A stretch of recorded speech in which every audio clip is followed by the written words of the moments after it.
Today we're going to continue talking about the electrons in the atom and how they're arranged. So in the years kind of following the development of Bohr's model of the hydrogen atom, the dual nature of light energy became a familiar concept. And depending on the experimental circumstances, we thought of light as a particle and as a wave. And so Louis de Broglie was the one that developed the theory called the wave-particle duality, meaning that light acts as both a particle and a wave. Now if you look at this picture over here, it's showing you a path of the electron as it orbits around the nucleus, and it follows a wave-like pattern. And if you've taken physics before, and possibly, you would see that areas where the two waves of an electron cancel, we get a node, and other places we get an antinode, where we have maximum displacement.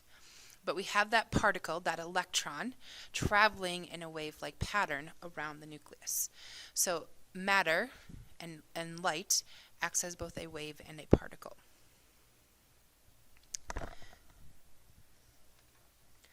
So the discovery of the wave properties of matter raised some new and kind of interesting questions. So consider, for example, a ball rolling down a ramp. Using the equations from what we know of classical physics, we can calculate with great accuracy the position of the ball, the direction of its motion, and the speed at any instant. Can we do the same for an electron, which exhibits wave properties? So a wave extends into space and its location is not precisely defined.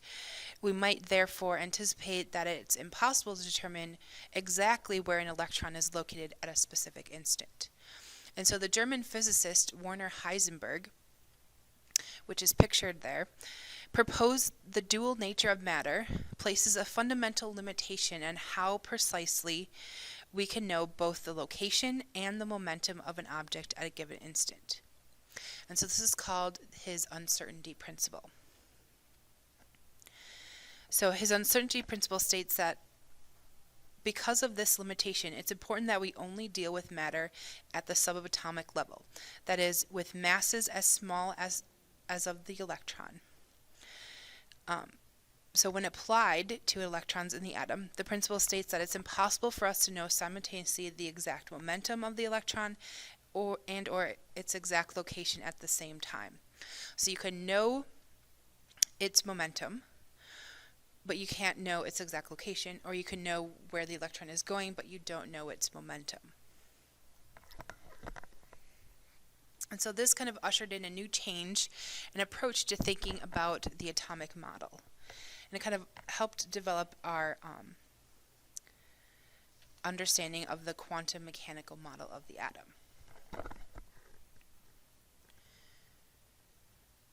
And the quantum mechanical model looks something like this. So we have the atom or the nucleus in the center here, and then we have the area around the atom where electrons could possibly be.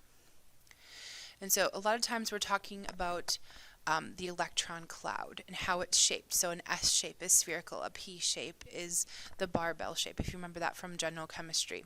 So in the 1920s, scientists started to develop these ideas of the quantum mechanics to describe the motion of particles confined in a teeny space like the atom.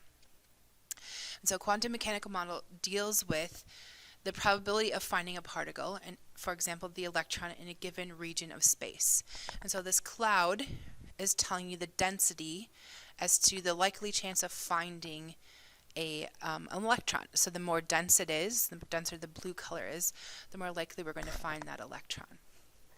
And so it was Erwin Schrödinger in 1926 that devised the equation that will help us predict these regions in space where we could find an electron. And they're called wave functions. And so this pitchfork-looking symbol is meant to represent the amplitude of a wave function. And so these areas that around the atom in which we could possibly find an electron kind of take on different forms. And so the S orbitals are spherical in shape, so they're kind of the simplest cloud. We have the p orbitals, which are mainly dumbbell shaped, which are shown here. We have the d orbitals, which kind of give us the rosette shapes, and then the most complex, because there's a lot more electrons, are the f orbitals. And so these shapes appear on top of one another. So it's not a ring-like model, which Bohr had originally described the atom as, like a planet in the center with the sun in the center with the planets rotating around it. It's actually these areas of probability where we could possibly find an electron. Now these are kind of all on top of one another. And so instead of drawing out these complex pictures of the dumbbell shapes and the spherical orbitals, we use electron configurations to represent where these electrons are and what kind of region or shape the electron cloud looks like as to where those electrons are located. And so electron configurations are going to help us kind of summarize the location of electrons in an atom. If you remember, they're the 1s2, 2s2, 2p6. So that number out front, that 1, for example, 1s, that 1 tells you the energy level. So the smaller that number is, the closer it is to the nucleus. The s tells you the shape of the atom. And then the power, like 1s2, would tell you the number of electrons in that atom. So again, the number up front, number 1 or 2 or 3, whatever you're on, that's your energy level, so how close you are to the nucleus. S tells you the shape of the orbital, so what does that electron cloud look like? What's the probable region you'll find an electron? And then the superscripted number is your number of electrons. And so when we start configurations, we're going to use Aufbau's principle. That's going to tell us how we fill the orbitals. So we want to start with the lowest orbital first and work our way up to the higher ones. So when we start our electron configurations, we always start at 1s and we work our way up to our elements. Now this table is nice and you got to use this in general chemistry, but you got to know this table and how to figure that out using your periodic table, because you don't get this nice periodic table on the AP test. So you got to know what is the 1s, what is the 2s, and so on. But again, s's are always on this side of here. The d's are always in the center where the transition metals are. The p's are always the far right side. And the f's are always the actinides and the lanthanides. And then the first row is 1, next row is 2, 3. The only thing that gets a little off are your D's and your F's. But everything else should be 1, 2, 3, depending on what period it's in on the periodic table. So let's try a couple examples. Let's write the electron configurations for carbon and for yttrium. So we're going to start at the top with our helium, and so that would be the 1s, or not helium, hydrogen. So 1s, 2. So hydrogen, helium boxes. Then we go down to the next row, so it would be 2s. And there are 2 row boxes there. And then we're going to go across to the 2p, but we're going to stop when we get to carbon. So carbon is going to be 2p, and it's the second box in, so 2p2. So it has 2 electrons in the 1s, 2 electrons in the 2s, and 2 electrons in the 2p.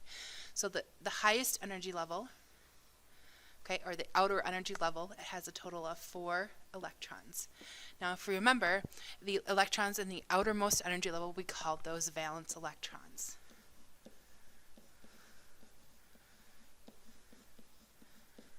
And these valence electrons are going to play an important role in bonding.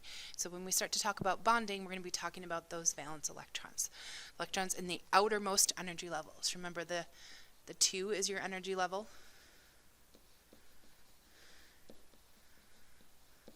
And the letter tells you the shape. And the superscripted numbers tell you the electrons. Okay, let's try one that's a little bit harder. So this is yttrium. So again, we're going to start at the top, 1s2, 2s2, 2p6, 3s2, 3p6. Okay, we drop down to the 4s2. And now we got to insert our 3d. So it's going to be 3d10, and then 4p6, Dropping down to the next level, we have the 5s. And now finally the 4d. And we're only going to yttrium's box, so that would be 4d1.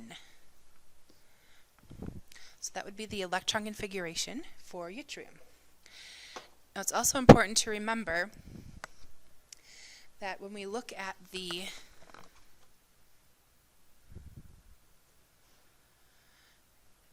uh, 4F and 5F, remember they get inserted before or after the 6S, so it would come 4F. After the 7S comes the 5F. So you have to remember, if you have those elements, to insert those rows before. So we can also discuss orbital diagrams. So orbital diagrams are going to tell us how the electrons are spinning in the atom. So no two electrons are going to be the same, and so we have to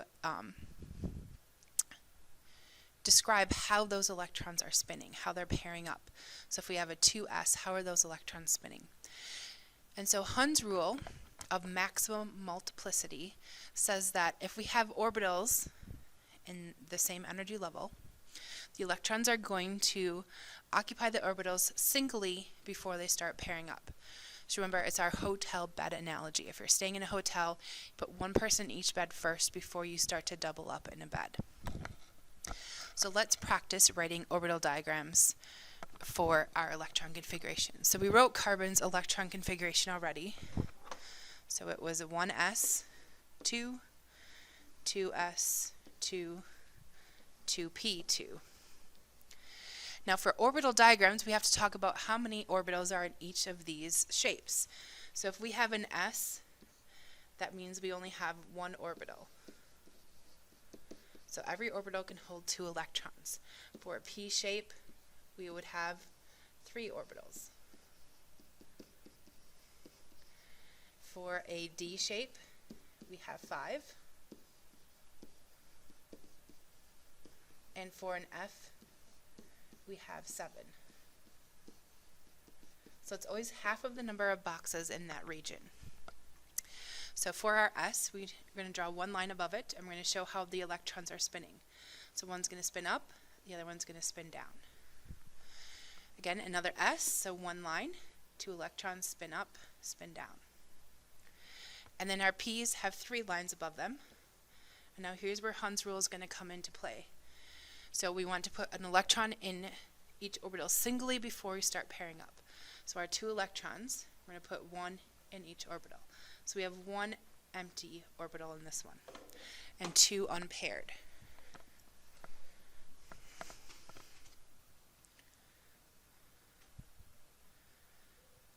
So what does that mean if we have unpaired electrons and non-paired electrons? So if there are unpaired electrons in the atom is going to be attracted by a magnetic field. So we call these atoms paramagnetic.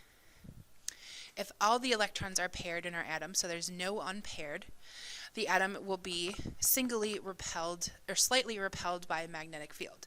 So we call these diamagnetic materials. So unpaired things are going to be more attracted to a magnet than unpaired electrons. Let's try another example problem. So let's draw the orbital diagram and the electron configuration for oxygen, and then determine how many unpaired electrons our oxygen atom has. So first step is we want to draw our electron configuration. So we find oxygen on our periodic table, and we're going to start at hydrogen. So it would be 1s, 2, 2s, 2. Then we're going to go 2p, and we're only going to go over 4, because that's where our oxygen is, so 2p4. Now we want to draw our orbital diagram. So 1 for an s, so pair up, pair down. 1 orbital for the second s. And then p's will have 3. So we're going to fill them singly first. And we have one more we have to put in, so we're going to pair one of them. So to answer our question, how many unpaired electrons does oxygen have? It would have 2 unpaired electrons. So this electron here and this electron here are both unpaired.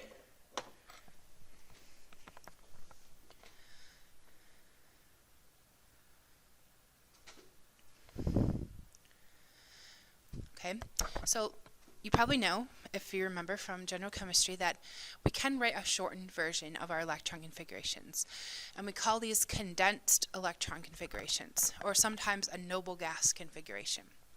So noble gases are extremely stable, so they usually do not bond with anything, they don't gain, they don't lose electrons.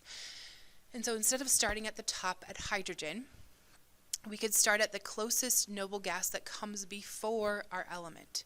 So we have to start at the noble gas that has a lower atomic number than the atom we're trying to write for.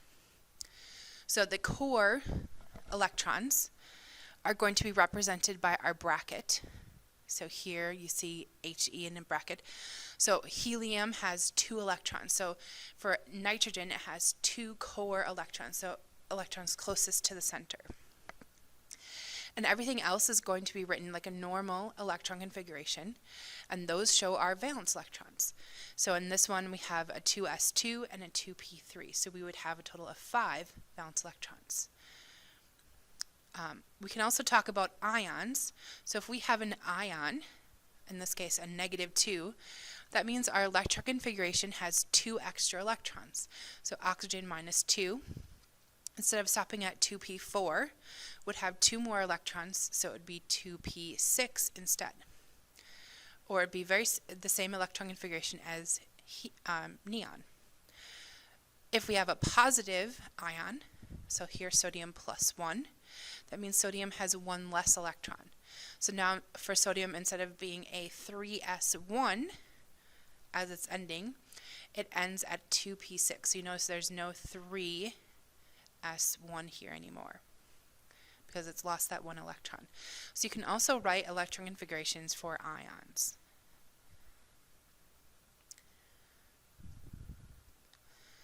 There are a couple other exceptions to our electron configuration rule, and the 2 main ones that you will see on the AP test are chromium and copper. And they are both our transition metals, and they happen to be halfway, kind of in the middle of our d and our d kind of orbital. And in these cases, it happens to be that they're more stable when that d is either partially filled or halfway filled. And so here is the example of copper. So this is a configuration for chromium, I'm sorry. And chromium would normally be a 3d4. Okay, that's where you would end it, find on the periodic table. However, it's actually more stable for that one electron in the 4s to actually get bumped to the 3d. So now if you notice, everything is singly paired. So it's more stable for chromium and copper to either be half filled or completely filled in that d level. So copper would have all of these filled except 1. So you notice it's in the 9th box in the d orbital. And so what would happen would be this 1 in the 4s would get bumped up, and so the d would be completely up and down for all of them, and then 4s would be by itself. So it's more stable for chromium to have everything be singly for the electrons, or unpaired, and for copper it's more stable for all the d's to be paired and the s to be unpaired.